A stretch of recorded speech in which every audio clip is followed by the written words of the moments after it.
Jadi, eee, insyaallah hari ini kita akan membahas tadabbur gitu. Jadi saya koreksi kalau tadi bilang tafsir, tidak tadabbur gitu ya, karena kita tidak akan, terlalu mendalam. Jadi insyaallah, di-highlight, poin-poin pentingnya gitu ya.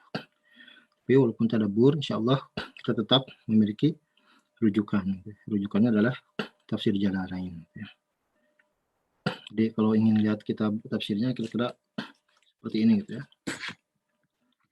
Tafsirnya cukup, tidak terlalu tebal gitu ya untuk tipe sebuah tafsir gitu. Jadi ya dibeli aja gitu ya seperti yang saya sampaikan, beli aja, kitab kuningnya ya buat investasi gitu ya. Saya juga punya 2 gitu, jadi yang satu udah yang dulu saya pakai di pesantren udah coret-coret, ini yang satu yang baru gitu ya. Ya buat siapa nanti yang mau, mengkajinya. Jadi, eee, belajar bahasa Arab memang harus dipaksakan gitu. Jadi dulu saya pernah diprotes gitu ya, ketika diminta ngisi kajian di masjid kampus gitu ya. Kok menampilkan slide-nya hanya bahasa Arab aja gitu, "Kami siap terjemahin entar," katanya. Saya bilang enggak gitu ya. Jadi kita belajar, memaksakan diri untuk, mengkaji teks Arab gitu ya. Jadi belajar literasi itu gitu ya. Jangan sampai kita terlalu nyaman dengan terjemahan-terjemahan saja gitu ya. Dan kalau mengisi kajian biasanya, saya selalu, sediakan kitabnya gitu ya. Jadi dulu pernah diminta ngisi kajian tentang kisah para nabi, jadi saya sediakan kitabnya, Qasastul Anbiya, karya Ibnu Katsir ya. Kemudian pernah diminta ngisi kajian tentang hubungan antara agama dan sains, saya siapkan referensinya itu tafsir ilmi gitu ya. Tafsir ilmi itu ada contohnya dari Syekh Mutawalli Sya'rawi dan lain-lainnya itu, yang mengkaji sebenarnya keajaiban-keajaiban Al-Qur'an dari sisi sains gitu. Dan mereka melakukan komparasi gitu. Tidak hanya sains aja, mereka komparasikan. Ini loh, perkataan ulama tafsir, ulama agama, ini pernyataan atau penafsiran, saintifiknya. Jadi tidak dilepas hanya pure scientific mereka liar menafsirkan, enggak.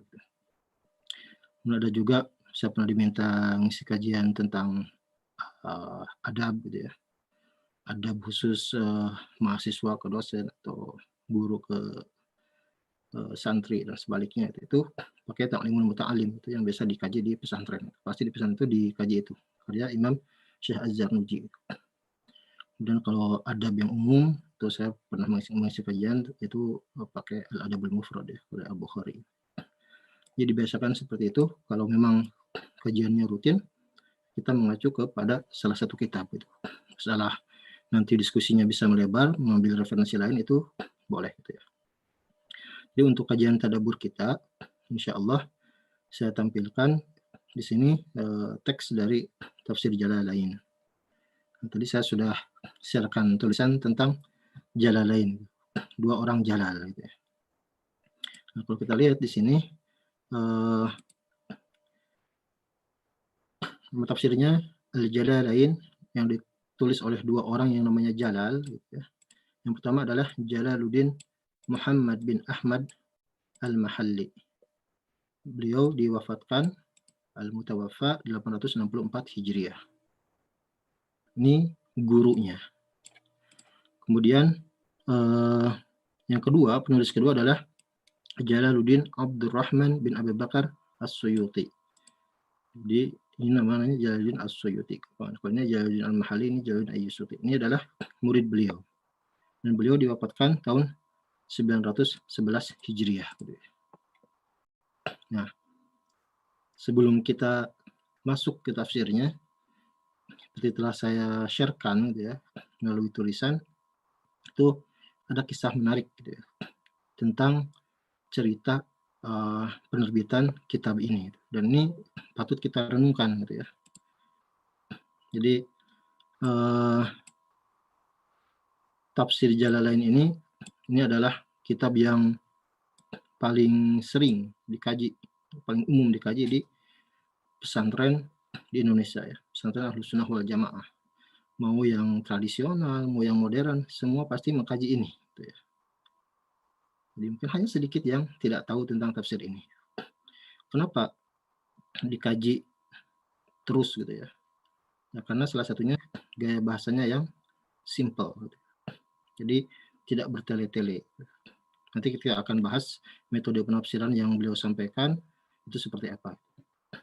Jadi saya sendiri dulu mengkaji ini ke Kiai Haji Holil Dahlan ya. Jadi, beliau ketua MUI Kabupaten Jombang sekarang. Jadi perlu ya kita mengetahui sebenarnya dia itu ngaji kemana itu harus clear ya, karena sanad itu penting gitu dalam keilmuan Islam gitu ya.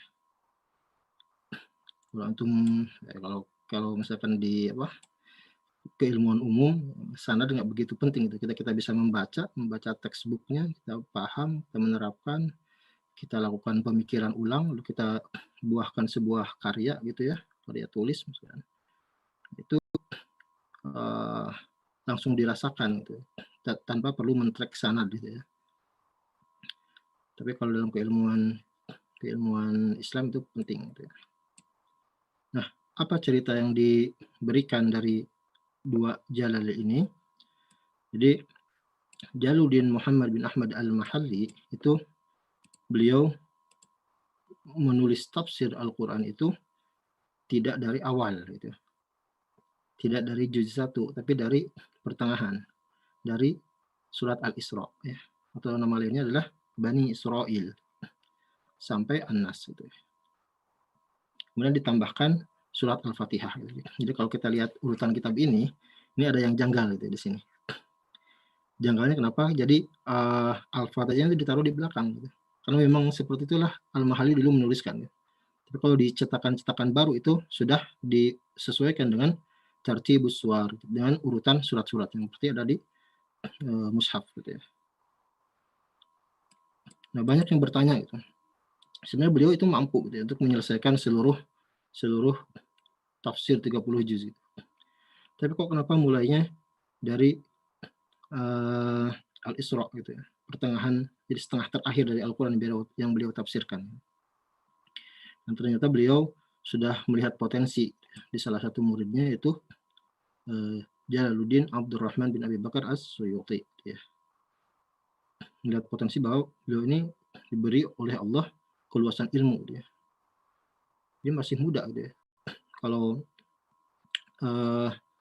Al-Mahalli itu meninggalnya 864, As-Suyuti itu baru lahir 849.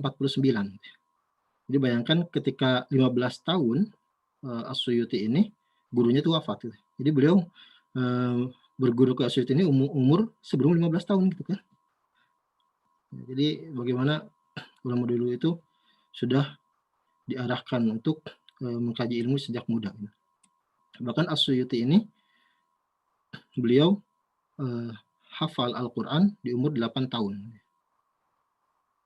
Dan hafal banyak hadis gitu ya. Jadi Allah beri keluasan ilmu gitu. Jadi Al-Mahalli melihat potensi ini dan beliau sengaja tidak menyelesaikannya.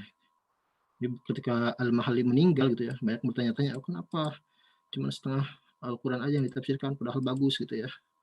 Nah, ternyata itu dijadikan next project gitu ya untuk muridnya, yaitu Jalaluddin As-Suyuti gitu. Nah, walaupun As-Suyuti ini keilmuannya luas gitu ya, jadi bahkan sebenarnya beliau produktif sekali sampai meninggal itu 500-an kitab yang beliau karang gitu. Tapi beliau karena adabnya terhadap gurunya itu beliau menjaga gitu ya, supaya apa yang beliau tafsirkan lanjutkan itu sama persis dengan gaya bahasa atau gaya penafsiran dari gurunya, itu Al-Mahalli.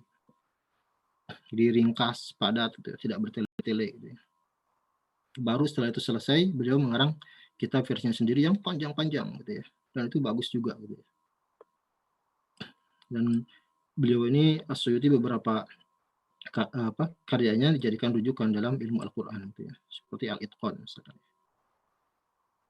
Nah, yang menarik adalah As-Suyuti beliau menyelesaikan proyek dari gurunya itu, jadi belasan juz itu yang sisanya, jadi dari awal sampai akhir, sampai pertengahan, sampai sebelum Bani Israel, sebelum Al-Isra, hanya dalam 40 hari. Gitu. Jadi beliau bahkan menyebut ini sebagai periode ketika Nabi Musa alaihissalam menerima wahyu, 40 hari gitu ya. Itu dimulai dari 1 Ramadan sampai 10 Syawal, 40 hari. Jadi bulan Ramadan itu khusus beliau gunakan untuk menulis tafsir. Katakanlah 15 juz gitu ya, bagi 40. Jadi dalam 3 hari beliau bisa menyelesaikan 1 juz misalkan ya. Nah, kita mah gimana gitu ya. Jadi beliau menyelesaikan penafsiran itu dalam 40 hari gitu. 40 hari tapi efeknya dirasakan sampai ratusan tahun sekarang. Kalau kita kurangi, sekarang kan 1441 nih. Kitab itu selesai dikarang 870. Nah, beliau meninggal 911 ya. Tapi kitabnya itu selesai dikarang 870 Hijriah gitu. Jadi ada sekitar 571 tahun di mana kitab tersebut sudah dikaji oleh seluruh generasi umat Islam gitu ya. Bayangkan barokahnya waktu yang beliau gunakan untuk menuliskan tafsir ini. Itulah amal jariyah gitu ya. Amal jariyah itu amal yang mengalir gitu ya. Wah, kita mah beda level ya sama As-Suyuti gitu ya. Kalau As-Suyuti mah sibuk menafsirkan Al-Quran di Ramadan itu, kalau kita mah ngapain nih gitu ya. Sibuk mikirkan baju lebaran kan ya. Sibuk mencari THR gitu ya. Seperti itu gitu ya. Jadi atau sibuk jualan gitu ya, sibuk jualan, sibuk belanja gitu ya, buka Topet gitu ya, buka Shopee misalnya, buka lapak gitu. Atau ketika udah menjelang maghrib GoFood gitu, GrabFood gitu ya. Sibuk itu gitu ya. Atau sibuk nganterin makanan itu karena jualan gitu. Bukan berarti nggak boleh, tapi bisa diprioritaskan gitu ya. Beberapa hal gitu. Jadi sediakan waktu untuk hal-hal yang produktif gitu ya. Walaupun sedikit tapi mudah-mudahan barokah gitu ya. Jadi ini adalah salah satu karya yang fenomenal gitu ya, yang menjadi amal jariyah. Jadi kita tahu hadis Rasulullah yang masyhur, idza mata ibnu adam in qata'a amaluhu illa min salas, sadaqatun jariyah, kemudian ilmun yuntafa'u bih, kemudian waladun shalih yad'u lah. Ketika udah meninggal, ini udah meninggal ratusan tahun yang lalu gitu ya, tapi ada amal-amal yang bisa dirasakan gitu. Royaltinya masih dapat gitu ya. Nah, salah satunya adalah sedekah jariyah, sedekah yang mengalir. Kemudian ilmu yang bermanfaat, ini salah satunya. Kemudian anak soleh yang mendoakan kedua orang tuanya. Nah, itu kira-kira introduction gitu ya, tentang dua orang guru dan murid itu yang secara spiritual itu terikat gitu ya. Jadi guru itu harus memiliki ikatan batin dengan muridnya. Demikian pula sama ya, murid itu memiliki ikatan batin dengan gurunya. Bahkan diceritakan ketika Jalaluddin As-Suyuti beliau menyelesaikan tafsirnya, proyek gurunya udah meninggal gitu ya. Ketika beliau menyelesaikan itu sering bermimpi gitu ya, sering bermimpi dengan Jalaluddin Al-Mahalli. Jadi apa yang dituliskan oleh As-Suyuti itu dalam mimpinya itu beliau presentasikan ke gurunya. Kalau gurunya udah wafat, ini dalam mimpi nih. Terus dikasih feedback gitu, dikritik As-Suyuti ini. Bahkan sesekali Jalaluddin Muhammad bin Ahmad Al-Mahal ini tersenyum gitu ya. Jadi membenarkan apa yang dilakukan oleh As-Suyuti. Tapi beliau saking tawadhu'nya itu tadi gitu. Jadi menaruh kitabnya itu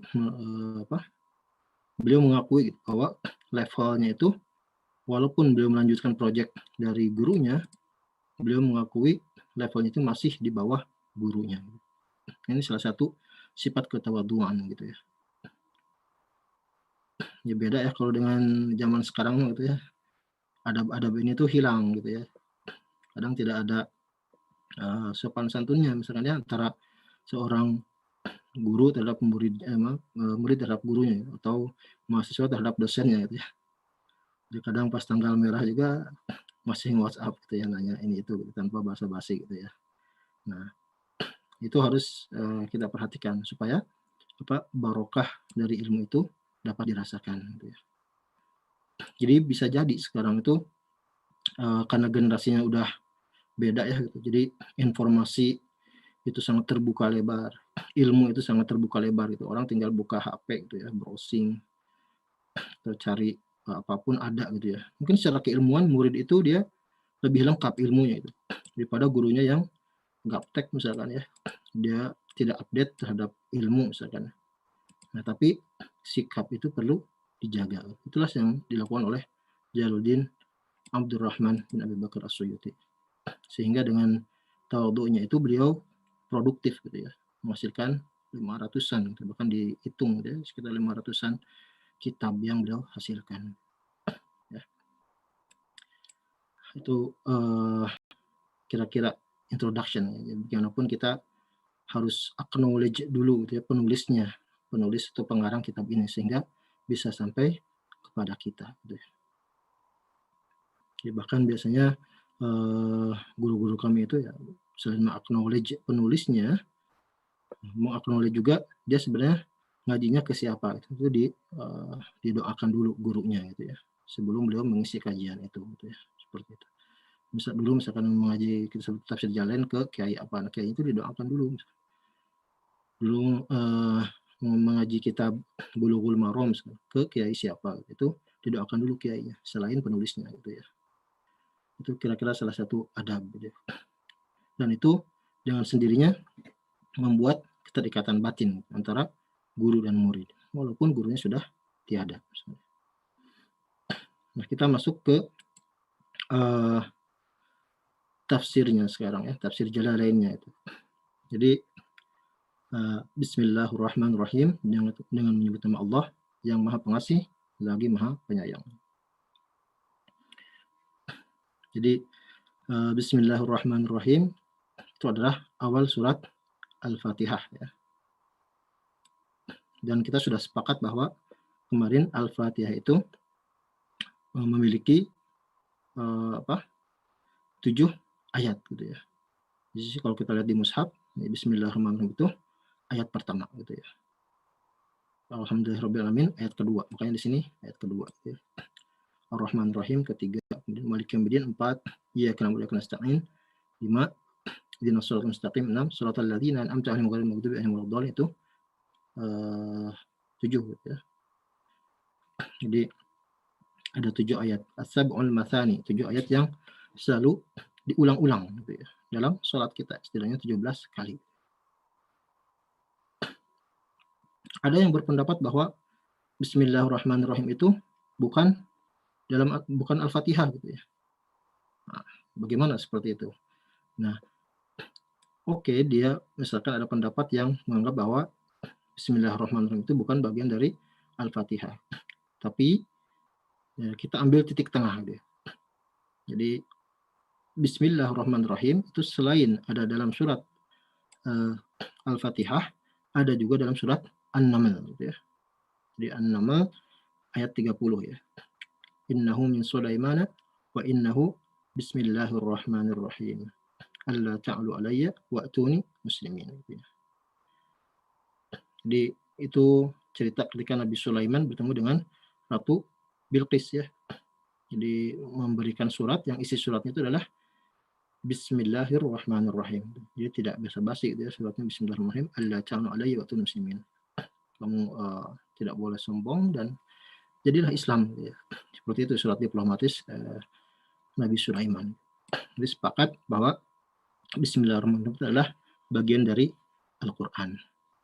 Dan ini digunakan juga untuk memisahkan antara satu surat dengan surat yang lainnya. Ya. Kecuali surat At-Taubah gitu ya, atau Al-Baru'ah ya. Jadi kalau kita lihat Al-Baru'ah itu tidak ada Bismillahirrahmanirrahim di seluruh mushaf gitu ya. Nah, itu ceritanya ada gitu ya nanti, tapi ya, tidak usah kita bahas ya.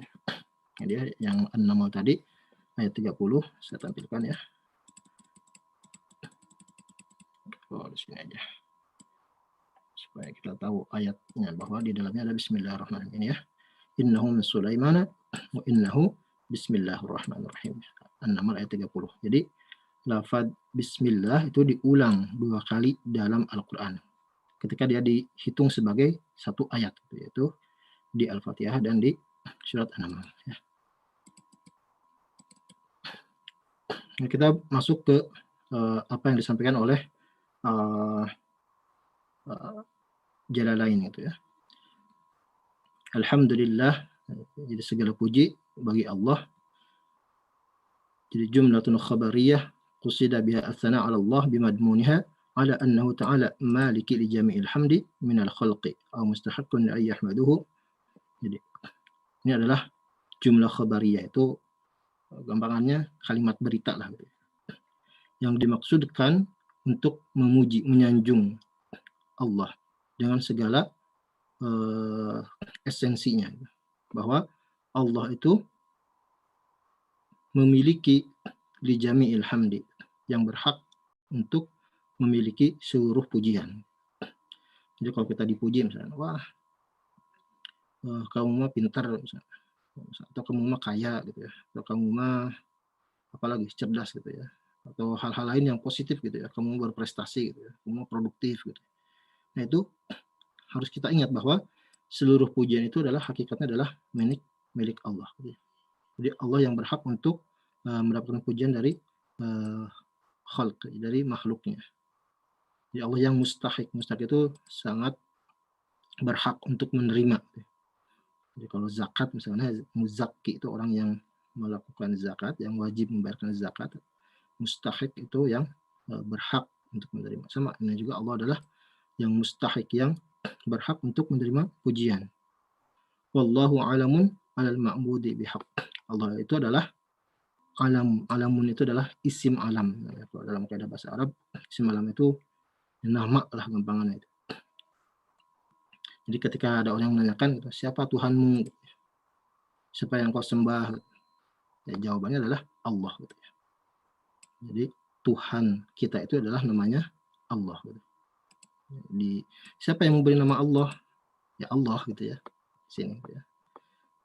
Jadi Allah memberi nama dirinya sendiri itu dipanggilnya Allah gitu ya. Alamun alal ma'budi bihaq. Rabbil alamin, Allah itu Rabb seluruh alam ya. Ay maliki maliki jami'il khalq, maliku jami'il khalq minal insi wal jinni wal malaikati wad dawab. Allah itu yang memiliki seluruh makhluknya. Maliku jami'il khalqi minal insi, manusia, wal jinni wal malaikah wad dawab. Manusia, jin, malaikat, hewan, semuanya itu wa ghairuhum wa kullun minha yutlaqu 'alaihi 'alam yuqalu 'alamul insi wa 'alamul jinni ila ghairi dzalik wa ghalaba fi jam'ihi bil ya'i wan nun wal 'ilmi 'ala ghairi wa huwa min al-'alamati annahu 'alamatun 'ala mujidih. Jadi yang penting ya. Jadi alam itu ada alam manusia, ada alam jin dan lain-lainnya, itu menandakan bahwa mereka ulil ilmi, itu diberi ilmu pemahaman gitu. Nah di sini kasih yan, dikasih ya sama nun itu untuk menandakan jamak gitu ya. Jadi kalau alam itu hanya satu alam, alam ini, alam manusia saja. Kalau alamina tambahkan ya dan nun atau alamuna gitu ya, itu menandakan bahwa alamnya itu banyak gitu, jamak gitu. Ada alam jin, ada alam lainnya gitu. Kemudian wa huwa minal alamah li'annahu alamatun ala mujidih. Jadi adanya kita itu makhluk-makhluk ini, ada manusia, ada jin dan lainnya, itu adalah sebagai alamat. Alamat itu tanda gitu ya. Tanda untuk apa? Tanda bahwa ada yang mujidih, ada yang mengadakannya, ada yang menciptakannya, gampangannya gitu. Alamat gitu ya. Jadi gampangannya gini logikanya. Kita punya rumah nih gitu ya. Rumah itu kan ada alamatnya. Nah, alamat itu adalah ya, di jalan ini nomor segini. Itu adalah kita tahu berarti rumah itu tuh ada gitu. Yang rumah ada itu berarti ada yang membuat rumah itu. Ada yang membangun rumah itu. Nah, seperti itu pula kita itu. Kita ini sebagai ciptaan Allah, dan itu adalah membuktikan bahwa Allah itu yang menciptakan kita. Ya. Yang Allah itu yang mengadakan kita. Kita itu mewujud gitu. Siapa yang mengadakan, siapa yang membuat kita mewujud adalah Allah Subhanahu wa taala. Ya. Jadi seluruh pujian itu dikembalikan kepada Allah, Rabbil Alamin. Rabbil Alamin itu Tuhan seluruh alam. Yang Rabb itu adalah Tuhan yang mengurus, yang menciptakan, yang mengatur. Gitu. Kemudian Ar-Rahman Ar-Rahim. Allah itu yang maha pengasih dan maha penyayang. Aydzir rahmati wahya iradatul khair li ahli. Jadi pengasih penyayang itu maksudnya apa? Memiliki sifat kasih sayang. Kasih sayang itu apa sih sebenarnya? Itu iradatul khair li ahli. Menginginkan kebaikan kepada ahlinya, kepada yang dia sayangi. Jadi Allah itu selalu sayang sama kita. Apapun kasus yang kita hadapi. Gitu. Maka Rasulullah mengajarkan dulu, Alhamdulillah ala kulli hal. Gitu ya. Jadi segala puji bagi Allah atas segala keadaan. Nah sekarang bagaimana? Kan sekarang lagi wabah gitu ya. Apakah itu bentuk kasih sayang Allah? Kita harus meyakini seperti itu. Allah itu sayang sama kita. Gitu. Jadi mungkin yang tadinya di tempat kerja itu susah untuk sholat gitu ya. Tiba-tiba di PHK gitu ya. Allah ingin dia kembali gitu, mengingat Allah gitu ya. Ya caranya Allah yang ngatur gitu. Atau dia itu misalkan seringnya di luar gitu ya. Kerjanya di luar terus gitu ya. Sampai anak istrinya pun tidak dididik gitu ya. Nah, akhirnya sekarang Allah paksa gitu ya. Nah, balik dulu di rumah gitu ya. Kerjanya di rumah gitu ya. Itu ada tanggung jawab yang harus ditunaikan, itu mendidik keluarga. Nah, seperti itu kira-kira. Itu Allah itu menginginkan kebaikan. Gitu ya. Menginginkan kebaikan dengan cara apa? Dengan cara Allah mengadakan sebuah kejadian tertentu seperti sekarang. Gitu. Dan Allah memberikan aturan sama larangan. Gitu. Islam itu adalah agama yang paling detail gitu ya. Apa yang boleh, apa yang tidak boleh itu sangat detail gitu ya. Diaturnya. Gitu. Dan itu apa? Itu adalah bentuk kasih sayang Allah untuk kita. Gitu ya. Kita disuruh puasa misalkan, untuk apa sih gitu ya. Nah kita tahu gitu, pasti ada outcome-nya, nanti adalah tatakun gitu. Nah, tapi sebenarnya Rasulullah pernah menyampaikan juga gitu, sumu tasihu gitu ya. Berpuasalah kalian, maka kalian sehat gitu ya. Nah, para ahli medis mengkaji ini, ini bisa sebagai detox gitu ya. Puasa itu seperti itu, mensupport kesehatan badan kita gitu, selain kesehatan spiritual kita. Itu adalah bentuk kasih sayang Allah gitu ya untuk kita. Ya sama ya kalau kita punya anak kecil misalkan ya, orang tua itu bawel gitu ya, ini nggak boleh gitu, ini nggak boleh gitu, yang ini boleh, yang ini boleh gitu ya. Jadi udah dipetak-petakkan larangan sama kewajibannya gitu ya. Nah itu kadang anak itu nangis itu karena keinginan dia itu nggak terpenuhi gitu. Tapi apakah orang tuanya itu galak? Tidak. Itu kan bentuk kasih sayang gitu ya. Dia harus dikasih tahu bahwa yang itu benar, yang itu salah gitu ya. Jadi dzir rahmah, memiliki kasih sayang, wahya iradatul khair li ahli, menginginkan kebaikan. Jadi kalau seorang ibu sayang pada anaknya, Allah itu jauh lebih sayang daripada itu gitu ya. Jadi tidak bisa dikomparasikan. Ya Allah itu ingin kita mendekat kepada Allah gitu. Sampai Allah itu selalu membuka gitu ya. Membuka apa? Pintu untuk mengijabah doa-doa hambanya gitu ya. Jadi sepertiga malam terakhir itu sampai Allah menawarkan itu siapa yang ingin doanya dikabulkan, siapa yang ingin diampuni dosanya gitu ya. Nah kita manfaatkan gitu ya. Jadi bahkan seburuk-buruknya orang pun gitu ya yang pernah melakukan maksiat gitu ya, Allah itu selalu kasih jalan untuk kembali gitu. Di surat Az-Zumar ya, qul ya ibadiyalladzina asrafu ala anfusihim la taqnatu min rahmatillah. Orang yang telah berlebih-lebihan gitu, dalam seluruh kejahatan, kemaksiatan setelah dia coba gitu ya. Allah itu masih memanggil dengan kata apa? Hambaku. Saking sayangnya. Jadi nggak dipecat gitu ya, kita sebagai hamba Allah gitu ya. Kalau kita kerja misalnya punya atasan tidak suka dengan kita melakukan kesalahan, mungkin bisa dipecat, di PHK gitu. Tapi Allah itu nggak ada istilah itu gitu ya. Jadi Allah masih membuka gitu, seberapa jahat pun atau seberapa maksiat apapun sudah dicoba gitu, Allah masih membuka pintu taubat. Bahkan sampai masih dipanggil abd gitu ya, yang ibadi gitu ya, hambaku gitu ya.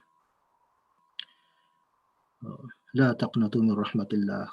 Ya ibadilladzina asrafu ala anfusihim la taqnatu min rahmatillah. Jangan kau putus asa dari kasih sayang Allah.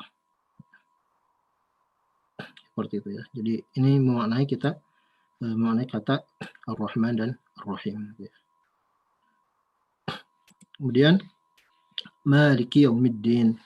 Maliki Yaumiddin, Malik yang memiliki, Yaumiddin hari ad-din. Ad-din itu adalah ail jaza, itu hari pembalasan. Wa huwa yaumil qiyamah. Jadi itu adalah hari kiamat. Allah yang memiliki segala urusan. Wa khussa bidzikri li'annahu la mulka zahiran fi li ahadin illa lillahi ta'ala bidalilin limanil mulkul yaum lillah. Nah, jadi pada hari kiamat nanti itu tidak ada yang berkuasa satupun kecuali Allah Ta'ala. Ini disupport dengan dalil lainnya, ayat Al-Quran. Ya, tapi di sini penggalannya cuma seperti ini. Limanil mulkul yaum lillah. Ayat lengkapnya adalah limanil mulkul yaum lillahil wahidil qahhar. Itu di ayat yang lainnya. Tapi ini ya, kalau Jalalain ini tidak membahas bertele-tele gitu ya. Beliau hanya mengutip, bahkan mengutipnya pun sedikit gitu ya, tidak satu ayat utuh gitu ya. Jadi beda dengan kalau kita mengkaji Ibnu Katsir itu. Ini ada dua, ini belum saya bahas ya tadi. Ada dua metode ya gitu ya. Ada tafsir itu ada birro'i sama bil ma'thur gitu ya. Metode birro'i ini yang dilakukan oleh Al-Jalalain. Jadi beliau mengemukakan pandangan beliau terhadap tekstual ayat tersebut secara ringkas gitu. Pendapat beliau seperti apa, tapi pendapat itu disupport sebenarnya oleh dalil-dalil yang ada gitu. Tapi beliau tidak menampilkan dalil itu dalam kitabnya. Supaya apa? Supaya ringkas gitu. Orang bacanya enak gitu. Beda halnya dengan Ibnu Katsir gitu ya. Atau kitab-kitab lainnya yang tebal-tebal gitu ya. Nah, itu tuh mereka metodenya bil ma'tsur. Bil ma'tsur itu gini. Jadi ada satu ayat, dia tampilkan dulu seluruh riwayat yang berkaitan dengan ayat tersebut. Jadi satu ayat atau beberapa ayat menurut riwayat ini, menurut riwayat ini, panjang sekali gitu ya. Baru nanti di bawahnya itu oleh Ibnu Katsirnya atau ulama yang tadi menggunakan metode bil ma'tsur itu menarik benang merahnya. Sebenarnya dari riwayat tadi itu komprominya apa? Ya, itu sangat panjang, bertele-tele. Jadi mungkin kita tidak akan selesai kalau kita mengkaji kitab tafsir Ibnu Katsir gitu ya. Makanya kita pilihkan yang simple gitu ya. Jalalain itu terkenal karena kesimpulannya itu dan mencakup gitu ya, padat gitu ya. Wa man qara'a malikun fa ma'nahu malikil amr kullihi fi yaumil qiyamah aw huwa mawsufun bidzalik daiman fa ghafir dzambi fa sahahu sifatul limatih. Nah, gini. Saya bahas sekilas. Ini salah satu pula yang sering ditampilkan oleh tafsir Jalalain tentang qiraah, bacaan. Jadi ada yang membaca Maliki Yaumiddin, ada yang membaca Maliki Yaumiddin. Ya, maknya pendek.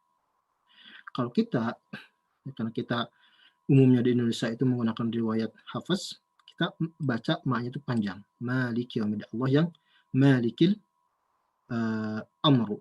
Malikul Amri. Allah yang menguasai, Allah yang memiliki seluruh urusan semuanya dalam hari kiamat, ketika hari kiamat nanti. Jadi yang memiliki kalau panjang. Tapi kalau dibaca pendek, Maliki Yaumiddin itu riwayat dari Warasyi gitu ya. Jadi itu maknanya adalah raja gitu ya. Jadi kalau di Maroko misalnya, Maroko itu pakai riwayat itu, bacanya Malik Yaumiddin. Jadi berapa ya? 5 tahun lalu ya, 5 tahun lalu saya mengisi Ramadan, mengisi waktu-waktu Ramadan di Maroko. Jadi sana di di Afrika ya. Jadi sholat taraweh itu sampai keluar-luar gitu, sampai ke jalan-jalan gitu ya. Di kota Marrakesh ya, dan sebenarnya ke kota-kota lainnya juga, ke Gurun Sahara juga gitu ya. Banyak pengalaman ya. Karena di sana mereka menghafal Al-Quran itu dengan metode lauh gitu ya, menulis kemudian dihapus, ditulis, di-stopkan. Jadi selain mereka hafal bacaan, mereka hafal juga tulisan gitu ya. Nah, itu kerennya metode tahfidz di sana gitu ya. Jadi sholatnya sampai keluar-luar gitu, imamnya bacaannya subhanallah gitu ya. Tapi mereka bacaan qiraatnya beda dengan kita gitu. Kalau mereka Maliki Yaumiddin, mereka kalau kita Maliki Yaumiddin panjang, mereka Maliki Yaumiddin. Itu adalah qiraat gitu ya, perbedaan qiraat. Nah, ada qiraah sab'ah atau qiraah asyarah ya, qiraah yang 7 atau qiraah yang 10. Tapi kita nggak akan membahas detailnya. Kira-kira seperti itu ya. Jadi kalau yang bacanya panjang itu sifatnya itu kekal gitu ya. Kekal ghafiriz dzambi gitu. Ghafiriz dzambi itu berarti Allah yang selalu mengampuni dosa hambanya. Jadi selalu gitu, sifatnya itu selalu melekat gitu ya. Jadi tidak periodik gitu ya. Misalnya periode ini Allah memiliki sifat mengampuni, periode depan, periode selanjutnya tidak gitu. Nah, tidak seperti itu. Allah itu selama-lamanya itu selalu mengampuni dosa. Jadi sama pula seperti ini, Allah itu yang selalu memiliki urusan di hari kiamat nanti, yang menguasai urusan di hari kiamat. Itu dari segi bahasanya. Iyyaka na'budu wa iyyaka nasta'in. Iyyaka hanya kepada Engkau, na'budu kami menyembah, wa iyyaka hanya kepada Engkau, nasta'inu kami memohon pertolongan. Ai nakhussuka bil ibadah min tauhidin wa ghairihi wa natlubul ma'unah ala ibadah wa ghairiha. Jadi kita mengkhususkan Allah sebagai satu-satunya yang disembah gitu. Jadi kita beribadah itu hanya kepada Allah. Jangan beribadah kepada selain Allah gitu ya. Atau bahkan Allah dan plus yang lain gitu ya. Artinya itu menyekutukan gitu ya.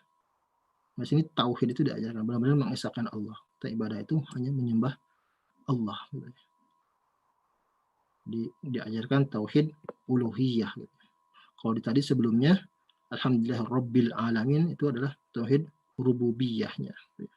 Di sini diajarkan tauhid uluhiyah. Ini sangat lengkap sekali gitu. Ar-Rahman Ar-Rahim disebutkan sifat-sifat Allah, ada tauhid asma wa sifat. Makanya kenapa salah satunya Al-Fatihah itu disebut sebagai Ummul Quran, karena sebenarnya seluruh Al-Quran itu terkandung isinya itu dalam Al-Fatihah. Dan nasta'in itu adalah kita memohon pertolongan. Al-isti'anah itu kita memohon pertolongan kepada Allah. Wa natlubul ma'unah 'alal ibadah. Kita memohon pertolongan Allah untuk supaya bisa ibadah gitu. Jadi jangan kira gitu ya, kita bisa hadir di kajian ini, kita bisa hadir di kajian-kajian yang lain gitu ya. Itu hanya berdasarkan kekuatan kita gitu ya.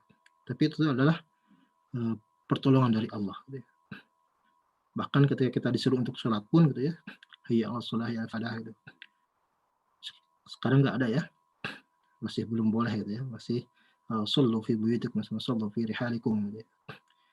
Ketika Allah memanggil pun itu kita menjawabnya la haula wala quwata illa billah. Tidak ada kekuatan kami ini, tidak ada daya kami ini kecuali Allah yang menggerakkan langkah kaki-kaki kita untuk pergi ke masjid gitu ya, untuk mengisi kajian, untuk mengikuti kajian. Bahkan dalam beberapa ayat di Al-Quran pun disebutkan ya, Rabbi auzi'ni an ashkura ni'mataka allati an'amta 'alayya wa 'ala walidayya wa na'mala salihan tardah. Kemudian lanjutannya ada berbeda, wa aslih li fi dzurriyyati. Kemudian ada juga yang wa adkhilni bi rahmatika fi ibadika shalihin. Itu apa sebenarnya? kita memohon kepada Allah untuk bisa mensyukuri nikmat kepada Allah. Jadi kadang kita mungkin lisan bisa mengatakan alhamdulillah, tapi sejatinya kita belum mensyukuri. Itu kita minta pertolongan Allah untuk bisa mensyukuri itu. Bahkan Rasulullah pun mengajarkan gitu, satu doa, gitu, beberapa doa gitu, bahkan Allahumma a'inni ala dzikrika wa syukrika wa husni ibadatik. Ya Allah, tolonglah saya gitu. Untuk bisa apa? Untuk bisa zikir. Gitu ya. Jadi kita bisa berzikir pun minta pertolongan kepada Allah. Gitu. Wa syukrika, untuk bisa mensyukuri engkau gitu ya, atas nikmat engkau. Wa husni ibadatik, dan tolonglah saya untuk bisa melakukan ibadah yang baik gitu ya. Bahkan atau doa-doa yang lain gitu ya. Allahumma arhamni bitarkil ma'asi abada, ya Allah, kasihanilah saya dengan cara apa? Dengan cara saya dikuatkan untuk meninggalkan maksiat selamanya. Itu kita selalu minta pertolongan kepada Allah gitu ya. Jadi minta yang seperti itu gitu ya. Jangan minta, wah ya Allah saya belum dapat THR gitu ya. Mudah-mudahan ada THR gitu ya. Tuh, ya Allah saya belum dapat ini, saya belum dapat itu gitu. Bukan hanya seperti itu saja gitu, tapi kita meminta pertolongan kepada Allah untuk bisa natlubul ma'unah adalah ibadah. Tolong pertolongan Allah supaya kita bisa ibadah dengan cara yang benar dan baik gitu. Ihdinas shiratal mustaqim, ya Allah tunjukkanlah kami jalan yang lurus. Ay arsyidna ilaih wa yubdala min. Jadi tunjukkanlah kami arsyidna. Jadi petunjuk gitu ya, minta petunjuk kepada Allah. Ya Allah arahkan kami gitu, kepada jalan yang lurus gitu. Di depan kami banyak jalan gitu. Ada jalan yang lurus, ada jalan yang bengkok, ada jalan yang memutar balik misalkan.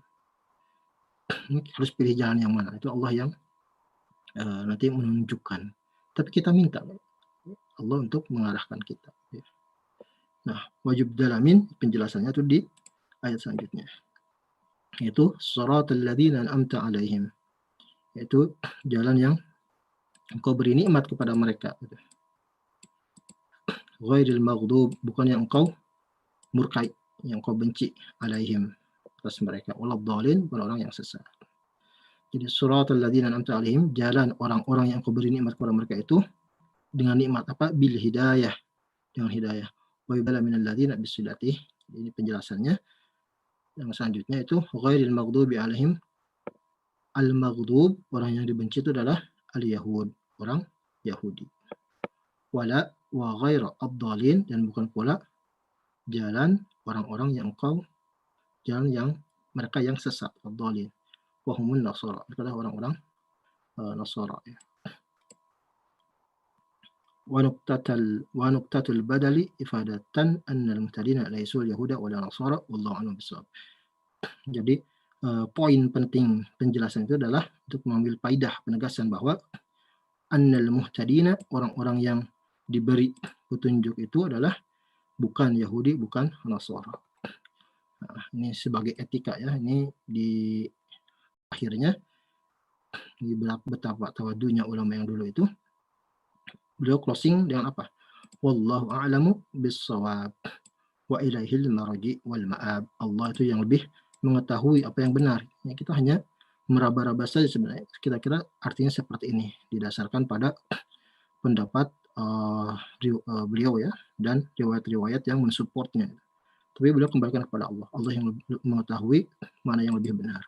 Wa ilaihil marji wal ma'ab. Kita semua dikembalikan kepada Allah. Wassallallahu ala sayyidina Muhammad wa ala alihi wasallam. Diakhiri dengan wasallam tasliman katsiran daiman abadan hasbunallahu wa ni'mal wakil. Diakhiri dengan salawat, kemudian hasbunallahu wa ni'mal wakil, cukup Allah sebagai wakil kita, sebagai penolong kita. Wala haula wala quwwata illa billah. Kita enggak memiliki kekuatan daya kecuali Allah Subhanahu wa taala. Jadi ini seakan-akan kalimat closing ya, penutup ya. Ini ya. Bagaimana tadi? Nah, dari sini sampai sini seakan-akan closing. Karena memang ini closing gitu ya. Penutup. Seperti saya sebutkan tadi, Al-Mahalli itu beliau mengarang tafsirnya itu dari Al-Isra, Bani Israel sampai An-Nas, plus tambahkan surat Al-Fatihah itu di akhir gitu ya. Makanya ini adalah akhir dari karya Al-Mahalli gitu ya. Tapi sekarang ditaruh di depan karena urutannya sudah disesuaikan dengan tartibus suwar gitu ya. Urutan surat-surat yang dalam Al-Qur'an gitu ya. Nah, itu kira-kira tentang Al-Fatihah. Mudah-mudahan bisa diambil hikmahnya. Wallahu a'lam bishawab. Silakan moderator.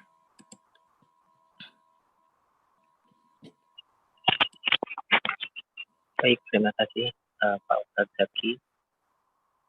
Masih bisa pertanyaan Pak ya mungkin? Ya boleh Pak, bisa. Bagi Bapak Ibu yang ingin bertanya mungkin bisa langsung. Enggak.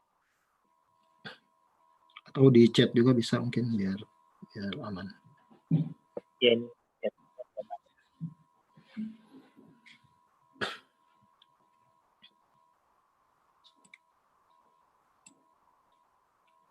atau sambil nunggu pertanyaan yang masuk, mungkin apa karena surat Al-Fatihah ini menjadi syarat sahnya sholat Pak, apa mungkin bisa diinformasikan kira-kira kesalahan umum apa pada saat membaca Al-Fatihah yang umum gitu Pak ya, tapi efeknya itu bisa merubah arti atau nggak pas tarik nafas di ayat berapa gitu, apa ada seperti itu gitu.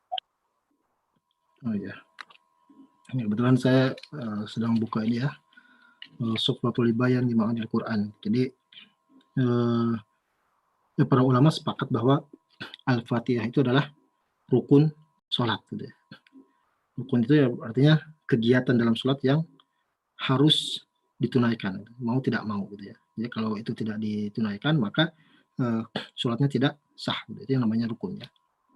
Jadi ada sebuah hadis gitu ya, ini sama dari riwayat Muslim, riwayat Imam Muslim fi sahihi an Abi Hurairah anin Nabi sallallahu alaihi wasallam, man shalla salatan lam yaqra fiha bi ummil Qur'an fahiya khida' thalathan.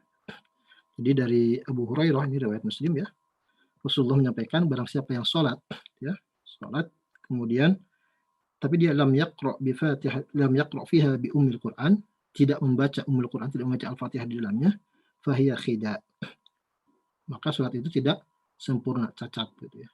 Bahkan beliau mengulang ini adalah salasan, 3 kali. Maknanya adalah ghairu tamam, tidak sempurna gitu ya. Kemudian masih ada lanjutannya gitu. Faqila li Abi Hurairah inna nakun khalfal imam faqala iqra fi bin iqra biha fi nafsik. Ya. Jadi kalau orang menjadi makmum yang berada di belakang imam gitu ya, bacanya seperti apa? Bacanya binafsik. Binafsik itu artinya, fi nafsik itu artinya tidak jahar gitu. Dibaca tapi sir ya. Sir itu pelan-pelan gitu ya. Tidak terang gitu ya. Karena kalau ketika sholat berjamaah semuanya baca dengan jahar ya, jadi paduan suara nanti gitu ya. Hebat-hebat gitu ya. Jadi yang baca cuma satu gitu, imam. Makmum apa? Mendengarkan gitu ya. Mendengarkan dan nanti membaca ulang. Membaca ulang itu artinya tapi tidak keras gitu ya, sir gitu ya. Jadi seperti itu gitu ya. Jadi Al-Fatihah itu rukun dari sholat gitu ya. Nah, mengenai bacaan-bacaan apa yang kira-kira bisa mengubah arti gitu. Nah, sebenarnya kalau kita membaca Al-Fatihah ini dengan memperhatikan makhraj, sifatul huruf dan hak-haknya gitu ya, itu sempurna gitu ya. Artinya tidak khidak kayak tadi gitu ya. Tapi ketika ada misalkan pelafalan huruf yang kurang sempurna ya bisa merubah arti, bisa gitu ya. Nah, tapi belum tentu bisa membatalkan sholat gitu ya. Merubah arti bisa, tapi belum tentu bisa membatalkan sholat karena rukunnya fail di situ misalnya. Jadi kan lahan itu ada dua ya, ada lahan khafi, ada lahan jali itu ya. Kesalahan itu ada yang nampak, ada yang minor lah atau yang mayor gitu ya. Seperti itu. Jadi kalau kita memilih imam ya, kalau susah nyari yang hafalannya banyak, setidaknya yang Al-Fatihahnya selamat dulu. Misalnya nanti ketika baca surat, misalkan ada salah-salah gitu ya, lahan khafi atau lahan jali gitu ya. Nah itu tidak masalah gitu ya. Kalau tidak ada alternatif lain. Jadi yang penting Al-Fatihahnya dulu selamat gitu ya. Wallahu a'lam bishawab.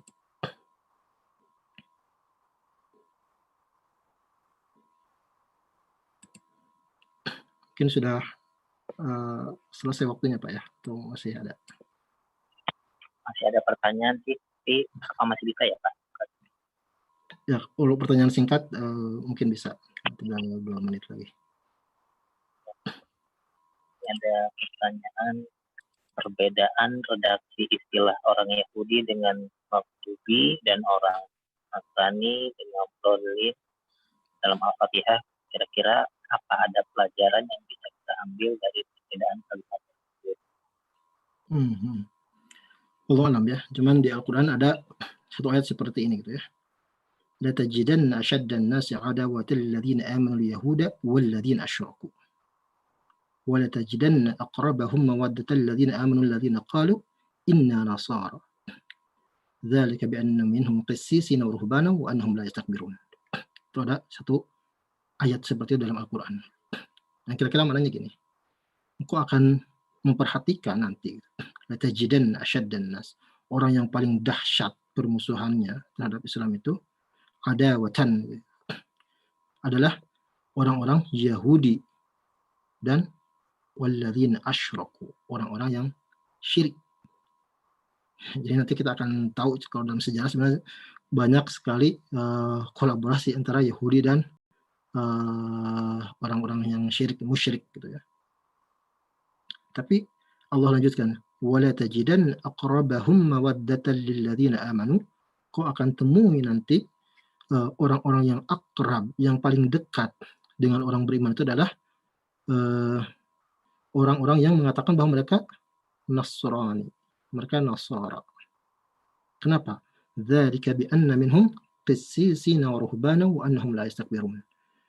Karena orang-orang Nasrani, orang-orang Nasara itu sebagian dari mereka pendeta-pendetanya itu la yastakbirun, tidak sombong, ya, tidak takabur.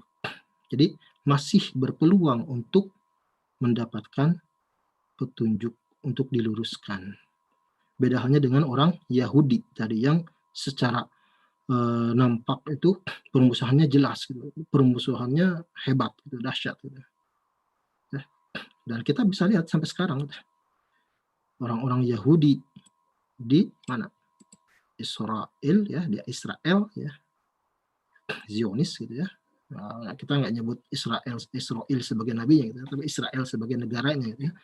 Itu permusuhannya dahsyat itu. Udah berapa generasi tidak selesai gitu ya. Mereka memusuhi Palestina dan ayat itu terbukti gitu ya. Itulah kenapa Allah menyebut mereka itu walau alam ya, salah satu hikmahnya itu adalah sebagai al-maghdub, orang yang dibenci, orang yang dimurkai. Wallahu alam bissawab. Saya pikir sudah cukup.